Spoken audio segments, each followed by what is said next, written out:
ഇവിടെ സ്പെഷ്യൽ ചായ കോഫി കിട്ടുന്ന ഒരു സാധനം ഉണ്ട്, ഒരു പ്ലേസ് ഉണ്ട്. അവിടെ ചായയും കോഫി മാത്രം നമ്മൾ കൊടുക്കുള്ളൂ. ആ ചായയും കോഫിയും എല്ലാവരും കുടിക്കാറില്ല. നമ്മള് സ്പെഷ്യൽ ഗ്ലാസ്സിലാണ് ചായയും കോഫിയും കൊടുക്കുന്നത്. ഇതില് നമ്മള് നല്ല ഐസ് ക്യൂബ് ഒക്കെ ഇട്ടിട്ടുള്ള ഐസ് ടീ ആണ് കൊടുക്കുന്നത്. ഇത് പിന്നെ ചുവന്ന കളറുള്ള ചായ.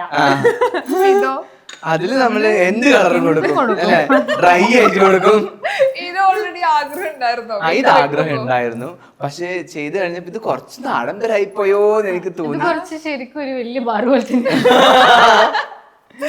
ഞാന് ഇത്രയും പ്രതീക്ഷിച്ചില്ല. പക്ഷേങ്കില് നമ്മളെ ഭയങ്കര ഒരു ആഗ്രഹമായിരുന്നു. നമ്മളിപ്പം പുറത്തൊക്കെ പോകുമ്പോൾ എല്ലാ വീടുകളിലുണ്ടാവും, അബ്രോഡൊക്കെ പോയി കഴിഞ്ഞാൽ എല്ലാ വീടുകളിലുണ്ടാവും. അപ്പൊ അന്നേരം എന്റെ മൈൻഡിൽ ക്ലിക്ക്. പിന്നെ ഞാൻ ഹോസ്പിറ്റാലിറ്റിയിൽ വർക്ക് ചെയ്ത ഒരാളാണ്. അപ്പൊ ആ സമയത്ത് വർക്ക് ചെയ്യുമ്പോഴേ എനിക്കൊരു ആഗ്രഹം ഉണ്ടായിരുന്നു, ഇങ്ങനെ ഒരു വീട് എടുക്കുകയാണെങ്കിൽ ചെറിയൊരു മിനി കൗണ്ടർ, നമ്മള് കുടിക്കൊന്നും ഇല്ലെങ്കിലും ആരെങ്കിലും ഒക്കെ വന്നു കഴിഞ്ഞാൽ ഒഴിച്ചു കൊടുക്കാനൊക്കെ, quality time with very closed ആയിട്ടുള്ള ആൾക്കാർ. നല്ല കളർ